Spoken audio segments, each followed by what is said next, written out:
Hello my angel. So ngayong araw po pala ay Sabado. At dahil wala nga po akong part-time ngayong araw, ay ako po ay balak kong pumunta ng palengke. Bali, nag-message po pala sa akin yung isa kong client na Australian na pwede daw ba akong pumunta ng alas 4 ng hapon. Kaya yun talaga my angel, mabuti na lang may time pa tayo pumunta ng palengke. Bali, nagsaing na po pala muna ako ng kanin. At magsasalansan muna ako ng mga plato at baso dito na hinugasan kagabi. Bali, yung mga kasama ko po pala ay nasa trabaho na. Yung iba ko po kasing mga kasama dito sa apartment may angel, may mga trabaho po sila hanggang Sabado. At tayo naman may angel ay Monday to Friday lang ang aking trabaho. Kaya nga ni po may angel, kapag may naghahanap talaga ng part-time ay talagang aking kinukuha. Naman may angel, ako muna ay magkakape at talaga namang ako ay gusto nang magpainit ng sikmura. Isa kasi may angel, wala na po talaga akong time magkape dito sa bahay kapag may pasok. At minsan naman ay doon ako na nagkakape sa trabaho. At hindi ko pala napansin may angel, yung unang gatas na ilagay ko ay naging yogurt na. May angel, habang nagluluto pa tayo ng rice ay tayo munang humigop ng kape. At ayun nga po may angel, sa hindi ko ina-expect na tumawag po yung aking kaibigan na sumama daw ako sa kanyang part-time. Syempre tayo ay gora na dahil yun ay hanap buhay. Para daw po kasi madaling matapos yung trabaho niya dahil sa pagkakaalam ko may papasukan pa siyang trabaho mamaya. So ayun may angel, nandito na nga po pala ako sa tram at papunta na ako dun sa lugar kung saan kami magkikita ng kaibigan ko. Ano may angel, ito nga po pala ang aking dinadaanan ay malapit na ito dun sa palengke ng Ubor kung saan kami namimili nila Petro ng mga bata ng mga isda, mga sariwa. Bali magsasakay pa po pala kami ng bus, mga 2 bus pa bago marating namin yung aming part-time. Actually hindi ko rin po kilala yung pupuntahan naming part-time bago yatang itong part-time ng kaibigan ko. Hopefully po talaga ay hindi masyadong makalat yung bahay.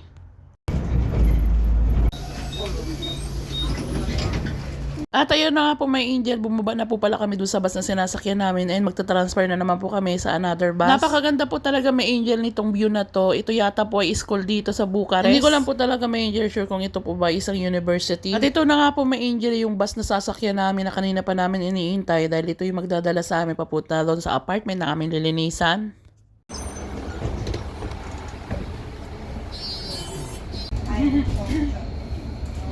So kanina po pala may angel, ako po ay nakaupo kaya lang medyo hindi maganda yung naamoy ko kaya ako tumayo na lang. Kung napapansin nyo siguro may angel na itong lugar na ito yung nadadaanan ko papunta dun sa aking trabaho. Pasalamat po talaga ako dito sa kaibigan ko kasi sinama na naman niya ako sa kanyang part-time. At ito na nga po may angel, malapit na po kaming bumaba. At pagbaba nga po namin may angel ay kailangan pa pala namin lumipat doon sa kabilang karsada dahil nandun daw po yung lugar nung nilinisan naming apartment. Yun nga po, ang ginagamit lang po namin ay Google Map para marating namin itong address na ito. At sa wakas nga po talaga may angel, narating na nga po namin yung apartment na lilinisan namin pero hindi pa po namin nakokontak na nandito na kami. Message na nga po yung kaibigan ko na sinabi niya na nandito na kami sa baba at pinapababa namin para mapunta na namin at malinisan na namin yung apartment nila. Nitingnan po pala namin may angel yung mga bike dito naka-display dahil tinuturo niya sa akin na ganitong klase daw ng bike ang aking bilhin. Napapaisip kasi ako may angel na dahil sobrang haba po talaga na akin nilalakad araw-araw ay parang napapaisip na lang ako na mag-bike na lang ako katulad nila. Pinupush po talaga ako nitong kaibigan ko na bumili na rin daw po ako ng bike para may kasama din siya mag-bike pag kami may pupuntahan. At ito na nga po may angel yung client namin na sinundo kami sa baba para ipakita sa kanya yung kanyang apartment. Bali may angel yung client po pala namin ngayon na isa po pala itong American. Mga teacher po sila dito sa Bucharest. Ito na nga po may angel, magsisimula na po kami ng trabaho.